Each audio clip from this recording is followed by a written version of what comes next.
Comprehension is the ability to understand what you are reading, and it is a particularly important skill to have. I show you how deep the rabbit hole goes. Like you, be strong to hold the powers of the sun. Listen to Pavarotti. Can I be your superhero? Hello, welcome to The Revealing. I am your host, Pavarotti, and I'm here to discuss the Idaho 4 case. And in today's episode, we're going to do something a little bit different.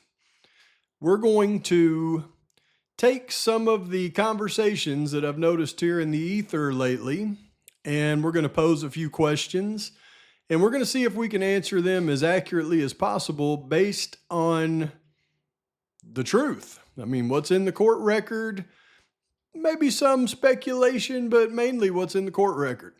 I'm going to point out a couple of particular conversations and some things that I continue to hear coming up over and over again.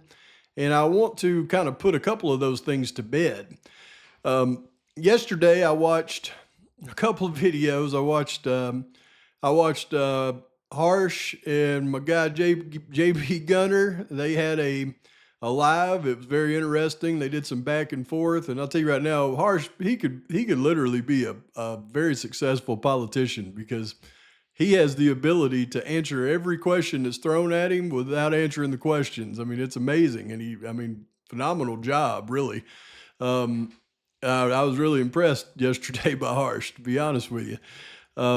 Now, there was a couple of things that they discussed, though, and a couple of questions that came up that I would like to, throw my 2 cents in on. And I also noticed this morning that, Harsh has finally acknowledged the green car may have some kind of substance. Well, I think I'm going to further that one in this video as well because, I've got to deliver the knockout blow every time. Now, the other video that I watched was Mr. McDonough. He did a follow-up video last night, and I was hoping that he would take some of the things that I said to heart and maybe try to address them. But instead, he focused in on a case that has zero similarity to the Kohberger case and tried to make comparisons and then doubled down on, those things that he was saying. And then one thing that he said was something that I hear a lot of the guilters out there bring up over and over, and it even spills over into the people that aren't guilters, and, they hear it so much, they start to repeat it. So we're going to address all of those things in this episode because I want everybody to clearly understand facts and at the very least understand how I feel about some of these questions that keep coming up over and over. But we've got to start out by delivering the knockout blow. It's very interesting, especially as I heard Mr. McDonough start to discuss the green car once more. And as we deliver this knockout blow, we're going to listen to it be narrated by none other than Mr. McDonough. Then it's like, now, the car is a different color green. It's a different color because of the lighting from the camera. There's little pumpkins that show those are orange. Yet when you see the video, they're white. Okay. And so therefore the car has got to be green. So one of the things I want to talk about tonight are things like that from an investigative aspect. Because if you go back and you look for a moment, when you see the Dateline program where they show that car, going down the hill and turning at a rapid rate of speed, I guess you could argue, yeah, well, that car is green. And unfortunately, those kind of cameras at night typically only see in black and white.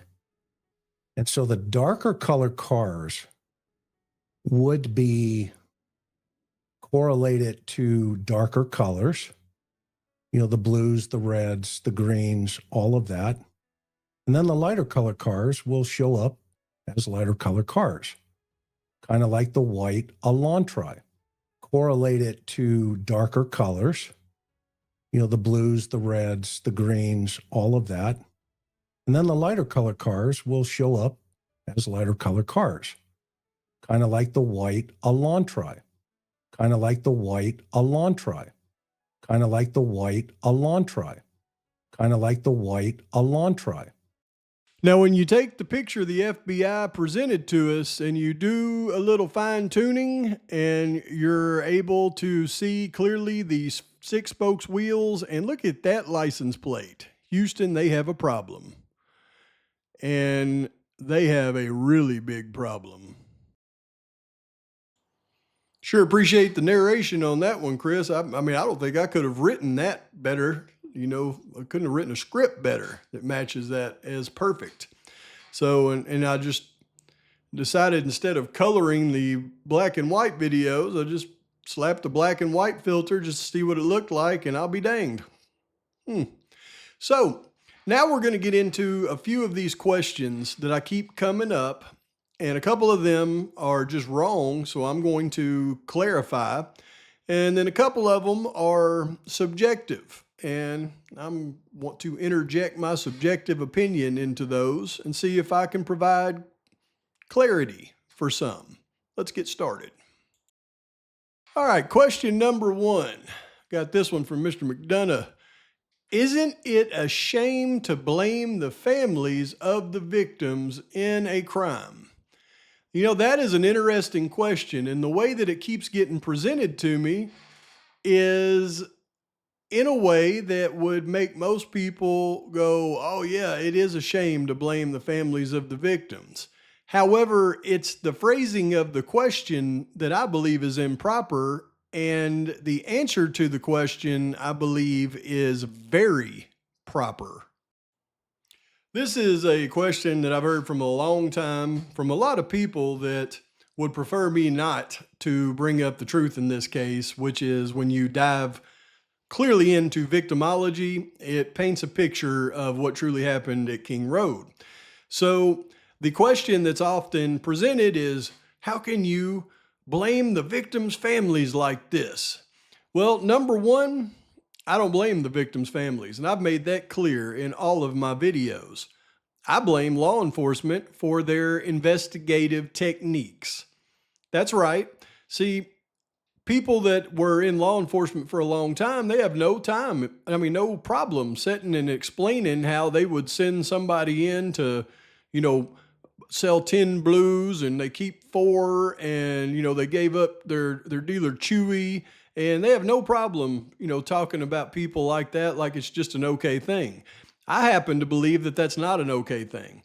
And I happen to believe that when these parents were arrested, they had pressure put on them, extreme pressure, beyond what was even probably, real. For example, most of you in law enforcement know that a lot of things carry possible terms. Now, even though you're not sentenced to those possible terms most of the time, when you have law enforcement that is very aggressive and they sit down with you and they're trying to turn you into a confidential informant, well, they will use every technique known to man to get you to turn.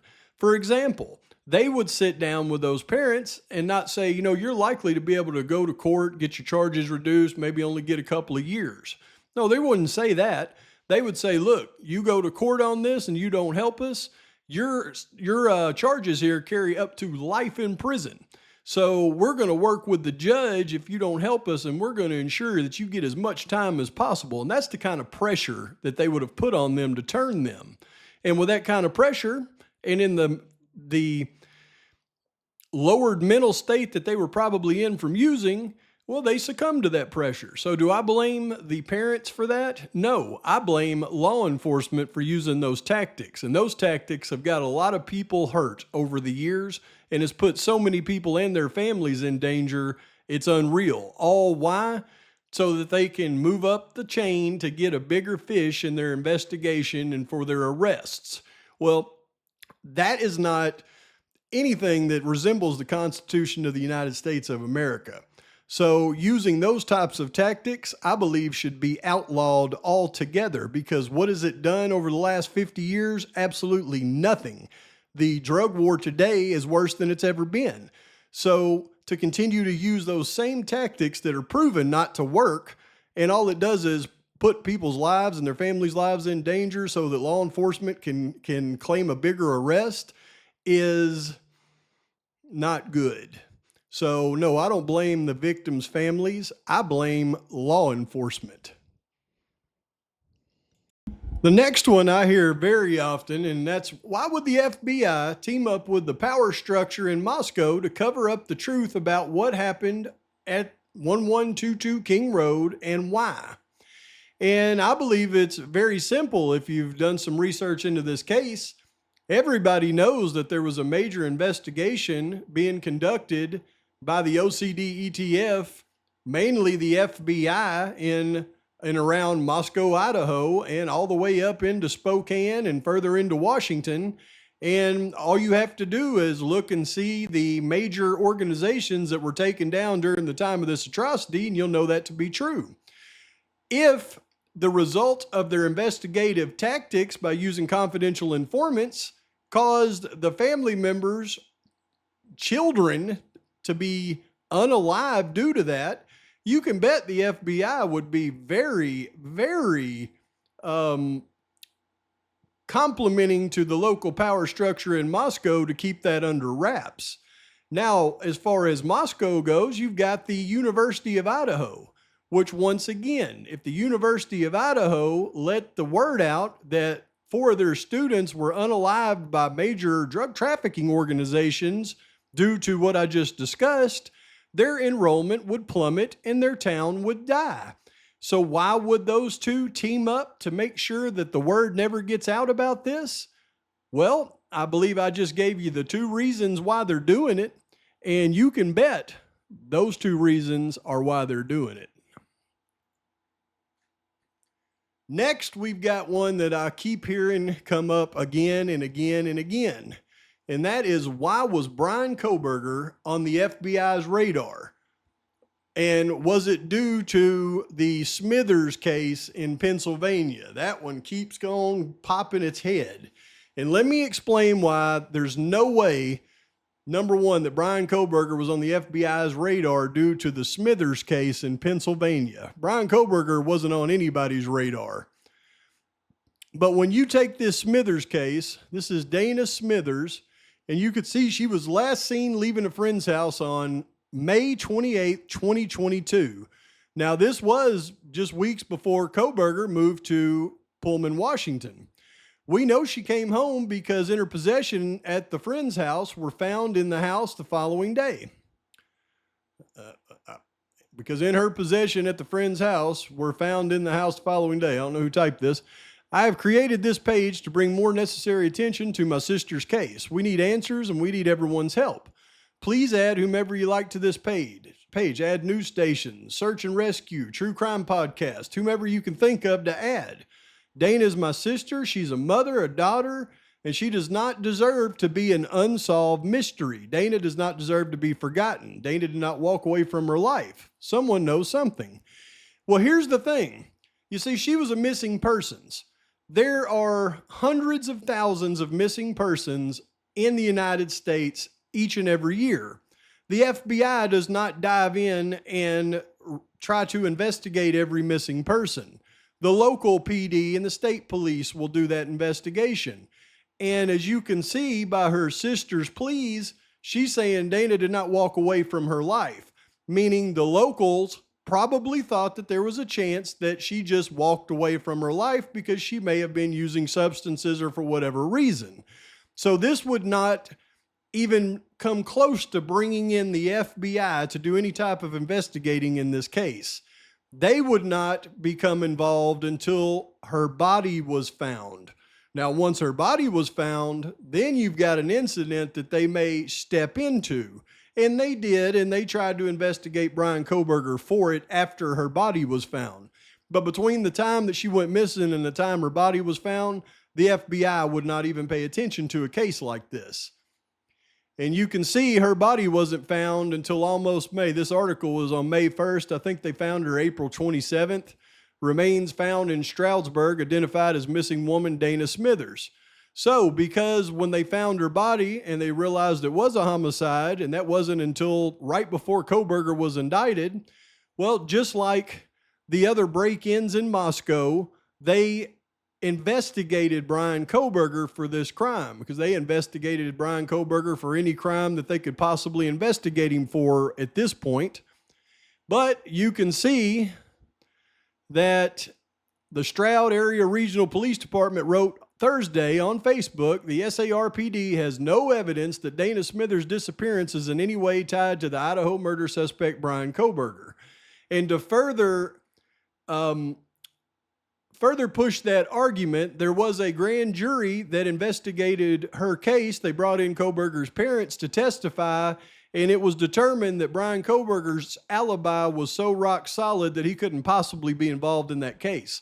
So to say that the FBI was investigating Kohberger, who obviously had no involvement in this case before it was ever even a case, is beyond ridiculous. So people need to quit bringing up Dana Smithers as why the FBI was investigating Bryan Kohberger, because it is a farce.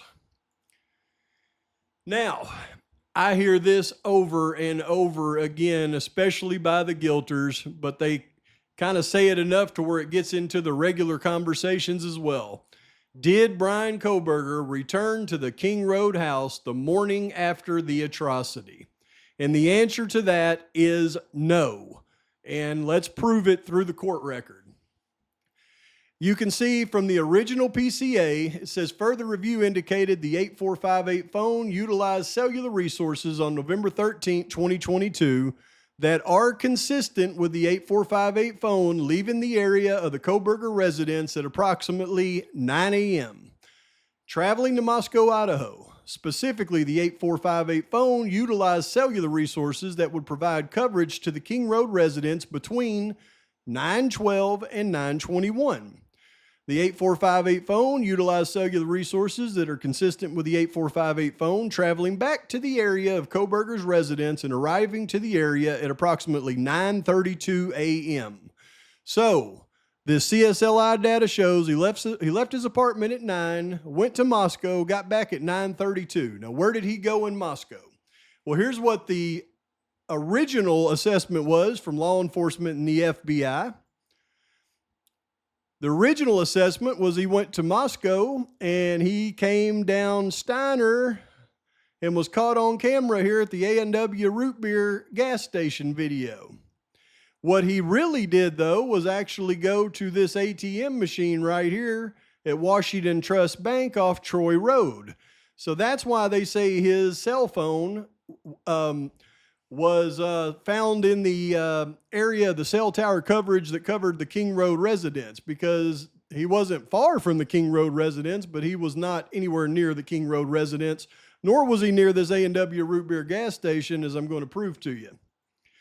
So when you talk about Kohberger's home here at Steptoe, and you go to this Washington Trust Bank, the fastest route is to go past that airport where they didn't get the Wendy.com footage and go straight to that ATM, and that's 10 miles. It says it'll take 18 minutes. Well, he must be able to do it faster than 18 minutes, because if he left at 9 and it took him 18 minutes to get over here, then it would be past 9:32 when he got back. So that must not take 18 minutes to go that far.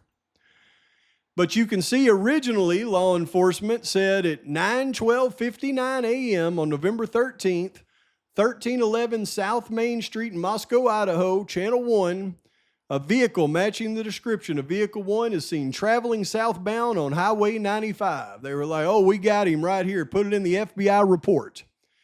But you have to continue to look at things to see where their investigation finally panned out.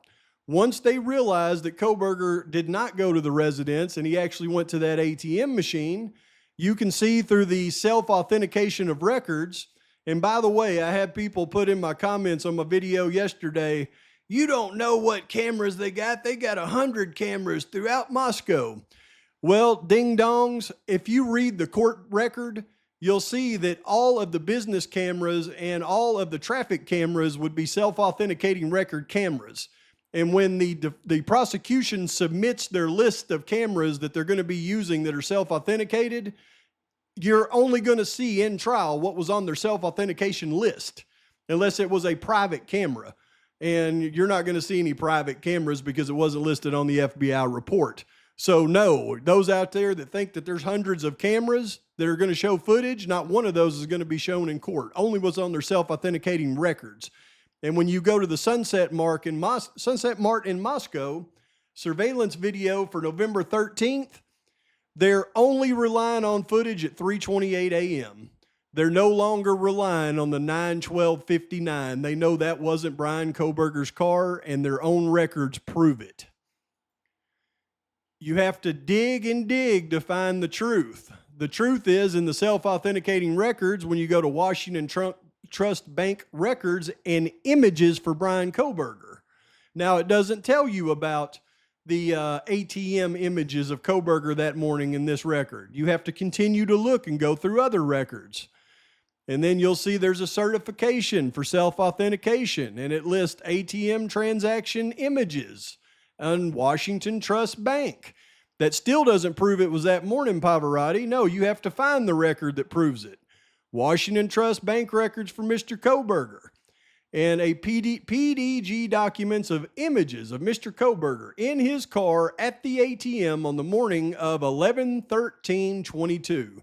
So undoubtedly he was at the ATM that morning, 11/13/22, making a withdrawal, and they have images of it.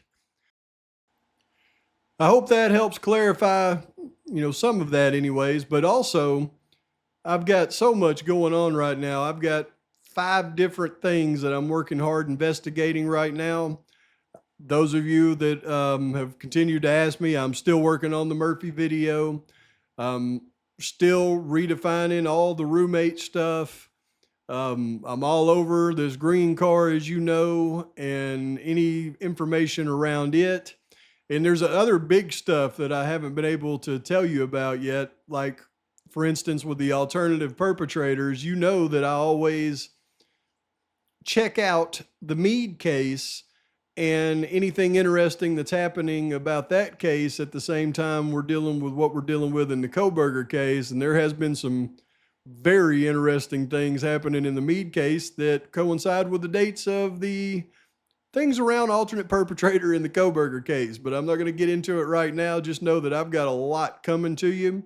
But in the meantime, please like and subscribe to the channel. Post your comments, thoughts, criticisms. And until next time, Pavarotti's out.